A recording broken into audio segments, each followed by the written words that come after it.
여러분 샬롬입니다. 오늘 목요일 아침이네요. 오늘 날씨가 많이 더워질 것 같습니다. 목요일 날 오늘 내일 토요일까지는 많이 더워질 것 같으네요. 독일에 생활하면서 요즘처럼 이렇게 35도 이상 40도 가까이 오르는 날씨를 많이 경험해 보진 못했습니다만 최근에 요 한 5년여간에 이렇게 많이 더워지는 것 같습니다. 코로나로 인해서 마스크 쓰고 다녀야 하는데 여러분 건강 관리 잘 하시고요. 또 하나님께서 힘 주심을 따라서 이번 주간 마무리 잘 할 수 있기를 또 당부드립니다. 이 시간 우리 함께 찬송가 268장 하겠습니다. 찬송가 268장입니다. 죄에서 자유를 얻게 함은 보혈의 능력 주의 보혈 시험을 이기고 승리하니 참 놀라운 능력이로다. 주의 보혈 능력이 있도다. 주의 피 믿으오. 주의 보혈 그 어린 양의 매우 귀중한 피로다. 육체의 정욕을 이길 힘은 보혈의 능력 주의 보혈 정결한 마음을 얻게 하니 참 놀라운 능력이로다. 주의 보혈 능력이 있도다. 주의 피 믿으오. 주의 보혈 그 어린 양의 매우 귀중한 피로다. 눈보다 더 희게 맑이는 것 보혈의 능력 주의 보혈 부정한 모든 것 맑히시니 참 놀라운 능력이로다. 주의 보혈 능력이 있도다. 주의 피 믿으오. 주의 보혈 그 어린 양의 매우 귀중한 피로다. 구주의 복음을 전할 제목 보혈의 능력 주의 보혈 날마다 나에게 찬송 주니 참 놀라운 능력이로다. 주의 보혈 능력이 있도다. 주의 피 믿으오. 주의 보혈 그 어린 양의 매우 귀중한 피로다. 아멘. 오늘도 주님의 보혈의 능력을 덧입어 살아가며 우리가 감사하십시다. 이 시간 주시는 하나님 말씀 요한복음 3장 31절부터 36절입니다. 요한복음 3장 31절에서 36절까지 말씀 우리 함께 읽겠습니다. 위로부터 오시는 이는 만물 위에 계시고 땅에서 난 이는 땅에 속하여 땅에 속한 것을 말하느니라. 하늘로부터 오시는 이는 만물 위에 계시나니 그가 친히 보고 들은 것을 정언하되 그의 정언을 받는 자가 없도다. 그의 정언을 받는 자는 하나님이 참되시다는 것을 인쳤느니라. 하나님이 보내신 이는 하나님의 말씀을 하나니 이는 하나님이 성령을 한량없이 주심이니라. 아버지께서 아들을 사랑하사 만물을 다 그의 손에 주셨으니 아들을 믿는 자에게는 영생이 있고 아들에게 순종하지 아니하는 자는 영생을 보지 못하고 도리어 하나님의 진노가 그 위에 머물러 있느니라. 아멘. 예수님에 대한 설명들을 하고 있는 그 와중에 이제 예수님이 어떤 분이신가 하는 내용들을 또 정리해 주고 있습니다. 여러분, 오늘 이 세례 요한의 증거에 또 해당되어지는 이 예수님에 관한 부분들을 가만히 보십시다. 세례 요한은 어떤 존재인가요? 하늘에서부터 온 것인가요? 땅에서 난 자인가요? 또 그는 어떤 일을 부여받았는가를 한번 헤아려 보기를 바랍니다. 우리가 세례요한의 등장부터 시작해서 3장 36절까지 이르는 동안에 세례요한의 역할은 아주 시종일관 하나입니다. 예수 그리스도에 대한 정언자라고 하겠습니다. 그러니까 그는 결코 그 자리를 벗어나지 않는 것을 우리에게 보여주고요. 어저께 우리가 읽었던 말씀 가운데 30절 같은 경우는 이제 그는 무대 위에서 뒤로 물러서야 하는 시간이 되었음을 말합니다. 그렇기 때문에 무대 뒤에 사라지는, 무대 뒤로 사라지는 자신이 계속해서 스포트라이트를 받는다면 그것은 이제 자신의 뒤를 이어서 무대 위에 등장하는 배우에게 합당치 않는 것이라는 거죠. 스포트라이트는 그대로 새로 등장하는 그 무대 위의 배우에게 비추어져야 하는 것이 맞다라고 하겠습니다. 그래서 세례 요한은 그는 흥하여야 하겠고 나는 쇠하여야 한다라고 말한 것입니다. 그 말씀에 계속 이어서 세례 요한은 오늘 우리에게 말합니다. 31절에 위로부터 오시느니 또 땅에 나니라고 하는 두 개념을 가지고 또 자신의 모습과 그리스도로 오신 예수님의 모습을 비교해서 설명합니다. 여러분 어떻습니까? 한국에서 온 사람이 한국에 대해서 잘 설명할 수가 있겠습니다. 독일 사람이 한국에 대해서 나보다도 더 잘 안다고 하면 이거 뭔가 좀 이상하다, 그렇죠? 마찬가지입니다. 오늘 본문의 말씀에 하늘에 속한 자, 하늘로 오신 그분이 증거하는 것이 참된 거죠. 무엇에 대해 참돼요? 하늘에 대해 증거하는 것. 하나님 아버지에 대해 증거하는 것이 땅에서 난 이가 증언하는 것보다 더 참되다라고 하는 것을 세례 요한은 말하고 싶었던 것입니다. 또 위로부터 오시는 이의 존재성에 대해서 세례 요한은 분명하게 말합니다. 그분은 만물 위에 계신다라고 한 것입니다. 만물 위에. 이 만물 위에라고 하는 개념은 요한복음 1장에서 시작되어져는 예수님의 존재성에 대한 설명, 예수님이 누구신가라고 하는 것과 일맥상통합니다. 그는 태초에 말씀이셨다. 그가 없이는 지은 것이 하나도 없었다. 그 안에는 빛이 있었고 생명이 있었다. 라고 하는 것을 이 요한복음 1장에서 강조합니다. 그 말씀이 육신이 되셔서 우리 가운데 거하셨고 바로 그분이 메시아다라고 하는 것을 이제 세례 요한이 증거하는 것입니다.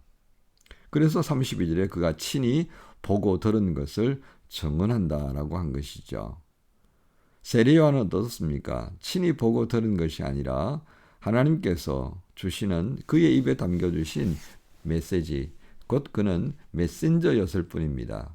그러나 예수님은 어떻습니까? 보고 듣고 살았었던 그 하나님 나라, 그가 없이는 하나도 되어지지 않았던, 그래서 그 모든 것의 위에 계시는 그분께서 친히 자신을 증거하는 것과 비교되지 않는 것입니다.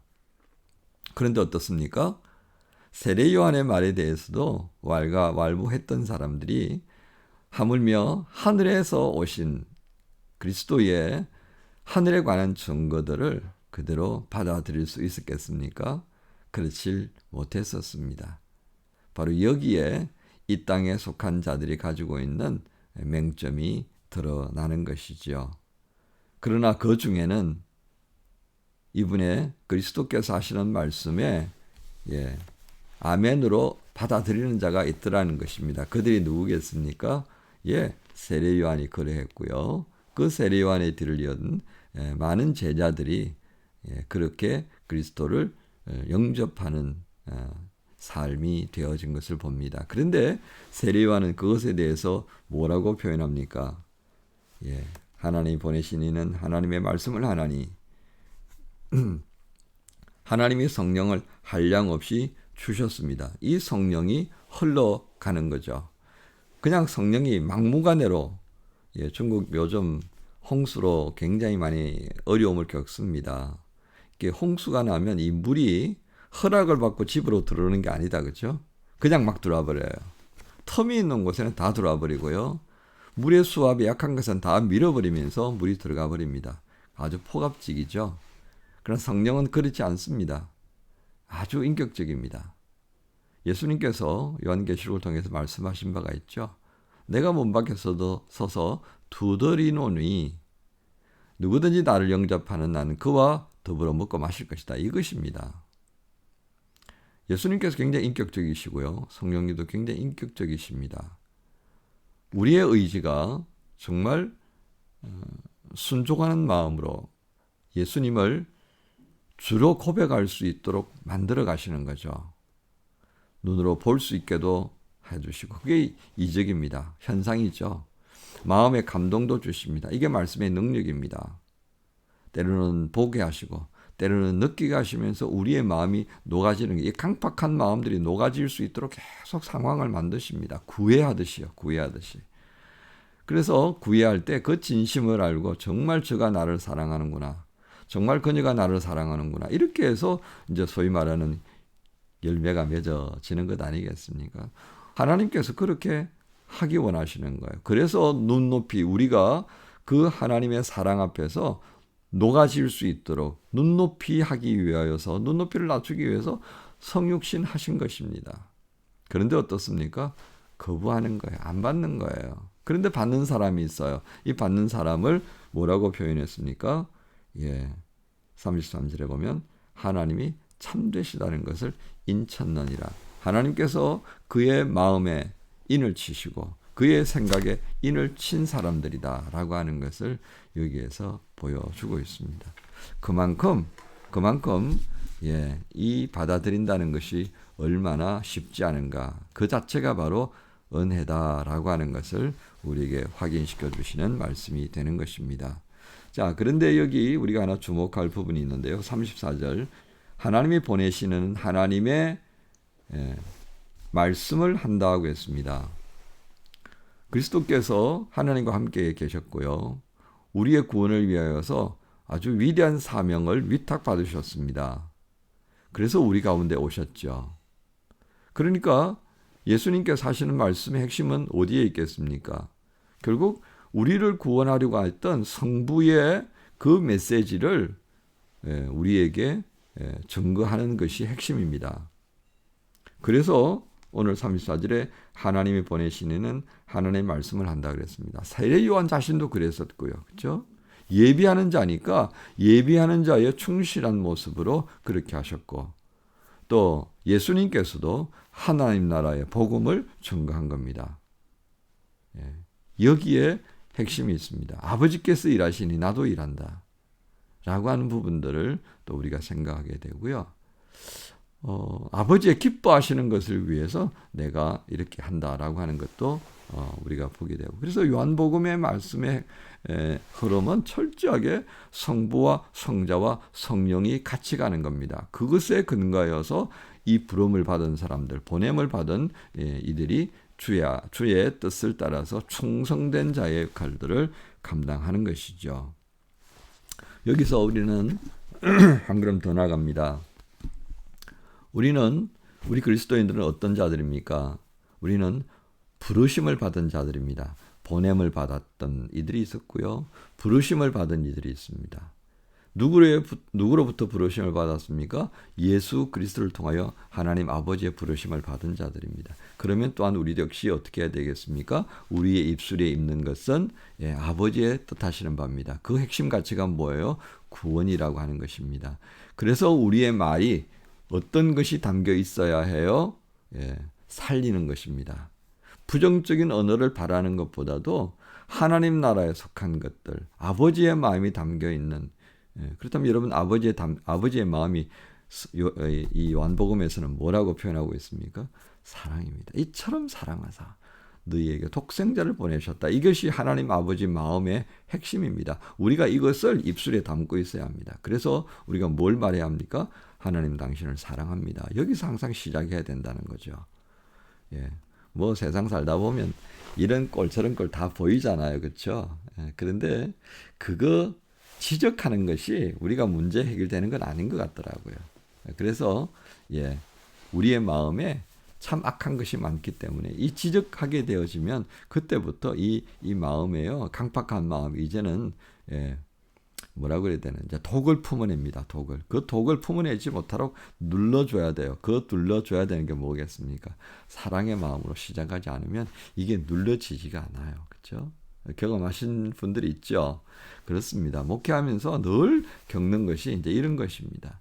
자, 오늘 이 말씀 가운데 우리가 무슨 말을 해야 하는지 한 번 더 헤아려 볼 필요가 있겠습니다. 그러면서 이제 마지막으로 주님이 가지신 권세입니다. 주님이 가지신 권세가 어떤 것입니까?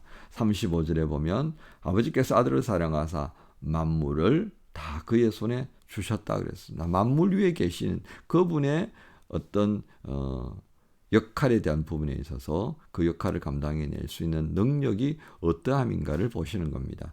여러분 보실 때 오늘 뭐라고 했습니까? 만물을 다 그의 손에 주셨다. 창세 때 창조의 과정에 있어서 이 예수 그리스도께서 관여하지 않은 것이 아무것도 없다고 했잖아요. 그렇죠? 그가 없이는 된 것이 없었다.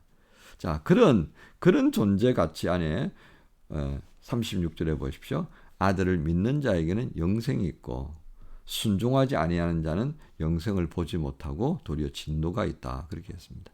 영생과 순종, 거역과 진노, 이것이 상반되는 모습으로 존재합니다. 자, 그렇다면 요한복음에 계속 이제 영생이 등장하는데요. 도대체 이 영생이라는 것을 우리가 어떻게 이해하면 좋겠습니까? 오늘 우리가 이 땅에 살아가면서 영생을 생각하지 않을 수가 없습니다. 그렇다면 영생이라는 것이 정말 우리가 육신의 몸을 벗고 저 영원한 나라, 그 나라에서 누리는 것이 영생인가 하는 것입니까? 요한복음의 말씀들을 보면요. 그런 것 아니라고 생각이 됩니다. 많은 성경학자들과 또 최근에 여러분들 기억날지 모르겠습니다. 김회근 목사라고 하는 제 동기 목사님이 계시죠. 그분이 책을 하나 썼는데 요한복음 주석이라는 책을 썼습니다. 그는 그 책을 통하여서 영생이라고 하는 것을 이렇게 표현합니다. 그리스도와 또 나의 이웃과 관계를 맺는데 그 관계가 상호 복합적이고 상호 의존적, 복합적이면서도 의존적인 관계 안에 있는 것이 영생이라는 것입니다. 그것은 그 관계성은 지금 땅 위에 살아가는 이 시간대를 포함해서 영혼에까지 이르는 것을 말합니다. 그러니까 여기서는 엉망, 저기서는 뭐 그거 아니라는 얘기죠. 그렇죠? 우리가 생각하는 영생이라는 것을 이 시간대로부터 시작을 해야 하고 그것이 저 영혼의 세계로까지 이어지게 하기 위해서는 그리스도와 나와 이웃과의 관계에 있어서 어떤 관계요? 상호 복합적이고 상호 의존적인 관계. 저는 이걸 한마디로 풀어보면 이렇게 표현할 수 있겠습니다. 유기적인 관계. 유기적인 관계. 이걸 구체적인 사회적인 어떤 모습으로 변하면 공동체, 저는 이렇게 표현할 수 있겠다 싶습니다. 상호 복합적이라는 게 무엇이겠습니까? 우리가 살아가는 삶의 모든 이 주고받는 것들이 단선이 아니라는 거예요. 얼마든지 우리가 표현할 수 없는 그 어떤 영역 안에서도 일어나는 것이 바로 상호 복합적인 관계입니다. 내가 무엇을 하든지 간에 영향을 줄 수밖에 없다는 것입니다. 그런데 그 영향이 하나가 아니라 엄청난 것이 내가 움직임을 통하여서 이루어지는 것. 이게 복합적입니다. 예. 하나의 그룹이 존재하면 삼성을 우리가 한번 생각해 보면 더더욱 그렇죠. 삼성이 이 반도체를 주력 산업으로 판매하는데요. 이 반도체 하나를 만들기 위해서 얼마나 많은 복합 구조가 존재하는지 모릅니다. 예. 운수부터 시작해서요. 예. 기본 인프라를 구축하고 그리고 거기에 인력을 공급하고 거기에 원자재를 공급하고 거기에 하이 테크놀로지를 담당하는 영역들이 있고 예. 이런 엄청난 것들이 복합적으로 이루어져서 관계를 맺어서 뭐예요? 고순도의 반도체가 만들어지는 거예요. 나노 반도체가 만들어지고요. 중국이 그렇게 만들어내어서 추월하고 싶어하는 반도체를 못 만드는 그 엄청난 역량이 뭐에 이루어져요? 삼성 하나가 만들지 않는다는 겁니다. 엄청난 그 기업 집단들을 통하여서 복합적인 관계 맺음 안에서 만들어집니다. 여러분 오늘 이 목요일을 살아가면서 여러분으로 인하여서 어떤 영향이 주어지는가를 한번 헤아려 보세요. 내가 무슨 영향을 미쳐 그렇지 않다는 겁니다. 주님 안에서 영향을 받고요. 또 나와 더불어 살아가는 사람들에게 영향을 주는데 그 영향을 이렇게 우리가 헤아려 볼 수 있다면 의식과 무의식 세계에서 헤아려 볼 수 있다면 정말 엄청난 것이라고 할 수 있겠습니다. 이게 이 땅에서뿐만 아니라 저 영혼의 세계까지 이어지는 것. 그게 바로 영생입니다. 그러니까 가장 핵심적인 가치는 뭐예요? 우리가 어떤 존재와 이 복합적이고 의존적인 관계를 맺느냐 말이죠. 주님과의 관계입니다.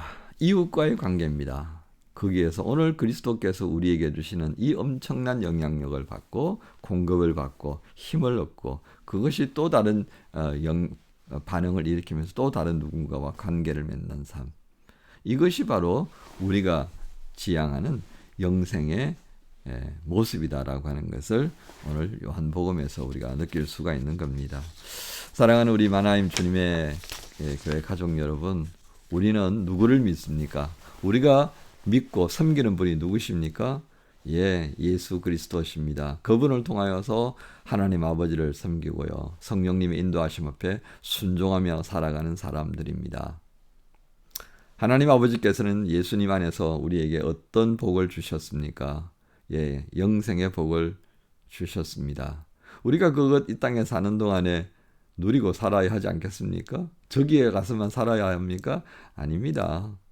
우리는 이 땅에서도 살아갈 권리가 있는 사람들입니다. 어떻게 하면 산다고요? 그렇습니다. 우리의 최고 어른 되시는 그 예수님을 귀하게 여기는 겁니다. 내 안에 죄송합니다.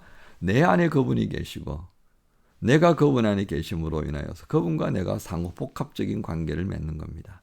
내가 그분에게 상호 의존적일 수밖에 없는 그런 관계성 안으로 내가 들어가는 겁니다. 나 혼자서는 아무것도 아니라는 것을 인식하는 것이 필요하겠죠. 주님 안에 있을 때만이 나의 존재가 확인되어지고 그분이 공급해 주시는 그 엄청난 것, 우리가 의식, 무의식 세계를 통해서 받는 그 주님의 모든 것들이 나를 채우는 삶을 사는 겁니다. 이게 영생입니다.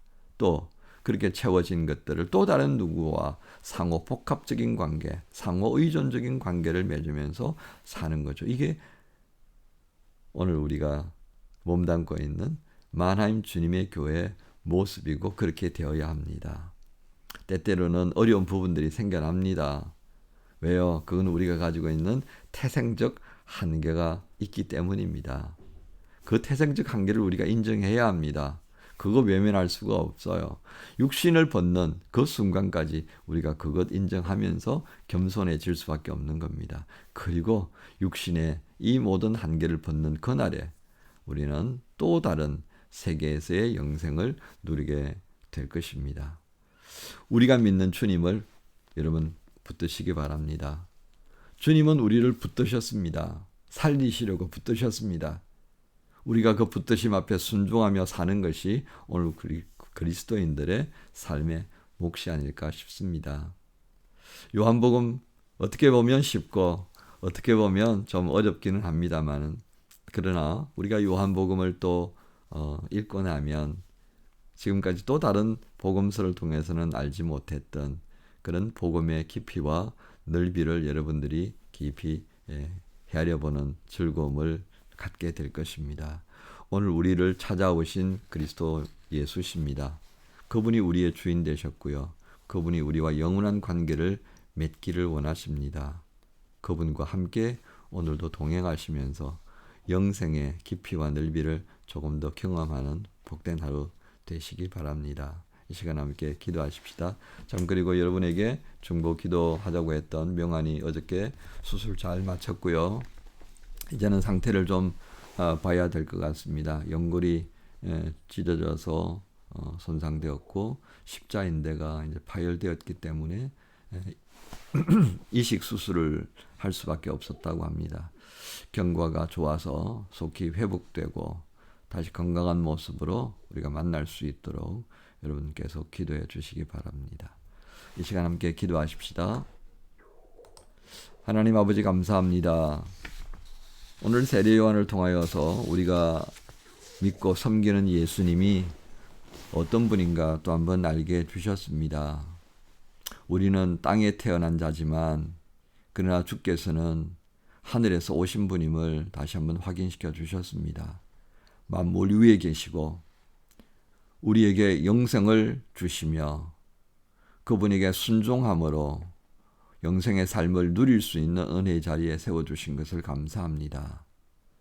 하지만 어떤 이들은 순종하는가 하면 어떤 이들은 또 불순종으로 응답하는 이들이 있음을 보게 해주셨습니다. 주님, 우리 각자의 모습은 어떠합니까? 참으로 우리가 순종하는 자의 자리에 속하여 있는지요? 입술은 순종한다 하지만 그렇지 못한 모습이 없는가 두려움과 떨리는 마음이 많습니다. 성령님, 예수님 안에 계셨고 이제 보혜사 성령으로 우리 안에 거해 주시는 것이 얼마나 감사한지요. 오늘 이 목요일의 삶을 사는 동안에 예수님 안에서 그 예수님이 의도하셨던 바를 다 아시는 성령님이 우리 안에 계시오니 주 성령께서 말씀이 기억나게 하시고 깨닫게 해주셔서 우리의 주인 되시는 예수님과 참으로 온전한 관계를 맺게 해주시고 그로 인해 우리에게 허락하신 영생의 삶을 이 땅에서도 누리는 자가 되게 해 주옵소서. 많은 이들이 아직도 영생의 삶을 알지 못합니다. 부족한 우리의 입술이지만 오늘 우리가 주님 안에서 부르심을 받은 자임을 또 한번 생각하며 부르신 아버지의 뜻을 따라 우리의 입술이 열려지게 해주시고 온전히 주님의 나라와 그 의와 주님의 마음을 증거할 수 있는 복된 입술이 되게 해 주옵소서. 휴가철을 맞아서 여러 가지 염려되는 일들이 많이 생깁니다. 코로나가 때로는 확산되기도 합니다만 주님, 이 휴가철이 지나고 나면 어떤 일이 닥쳐올는지 저희가 두려움이 있습니다. 주님, 우리의 마음에 담대함을 주시고 우리의 삶을 조금 더 규모 있게 다듬을 수 있도록 지혜를 주시고 또 경건함을 잃지 않도록 도와주셔서 하나님, 우리의 믿음에 또 큰 기쁨을 올려드릴 수 있는 그런 과정이 되도록 이 시간들을 지켜주시옵소서. 수술한 명환이 온전하게 치유될 수 있도록 주님의 손길이 임하여지기 원합니다. 손상된 연골 회복되게 해주시고 이식되어진 십자인대가 정상적으로 돌아갈 수 있도록 주님이 만져주시기 원합니다. 주님이 우리를 만드셨사오니 그 모든 것을 아시는 주님이 명환에게 가장 합당한 은혜를 주시고 또 발목을 다친 수환이에게도 은혜를 베풀어 주셔서 온전히 만져주시고 치료하여 주셔서 다시금 회복되어진 모습으로 축구에 전념할 수 있도록 두 아들을 인도하여 주옵소서. 입시와 또 장래에 어떤 과정을 가야 하는지 고민하고 있는 우리 청년들 참 많습니다. 주님, 한 사람 한 사람 이 아침에도 찾아가 주셔서 그 마음을 위로하시고 용기를 주시고 눈을 열어서 주님 보지 못하였던 것을 보게 하시고 마음속에 담대함을 가지며 한 발걸음 한 발걸음 앞으로 나아갈 수 있도록 우리 청년들을 지켜 주옵소서. 재직들에게 지혜와 명철을 더해 주시고 이 어려운 때에 교회를 잘 감당해 내려 주 앞에 충성된 일꾼들이라 일컬음 받게 하시는 은혜를 주옵소서. 고국의 형편을 주님 아시지요. 남북 간의 관계를 주님이여 인도해 주셔서 통일의 그날이 속히 올 수 있도록 주님이 역사해 주옵소서. 오늘도 이 방송에 참여하는 많은 이들의 기도의 제목을 연락해 주시고 그 기도를 들으시는 주님이 우리와 함께 계심을 믿고 근심으로 넘어지는 자가 아니라 오히려 기도하게 함으로 인하여서 그 근심을 이기는 자들이 되게 하여 주옵소서. 주님 감사합니다. 모든 영광 주님께 올려드리며 예수님의 이름으로 기도합니다. 아멘.